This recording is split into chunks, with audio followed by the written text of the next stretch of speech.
malas yung ano. Ngayon na nga lang makagala.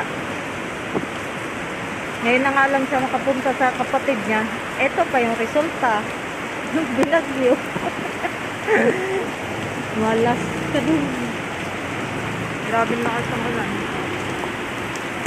Di pa kami nakarating ng ano, pupuntahan. Ito na, ulan na. Lakas ng ulan. Eh, gala pa more.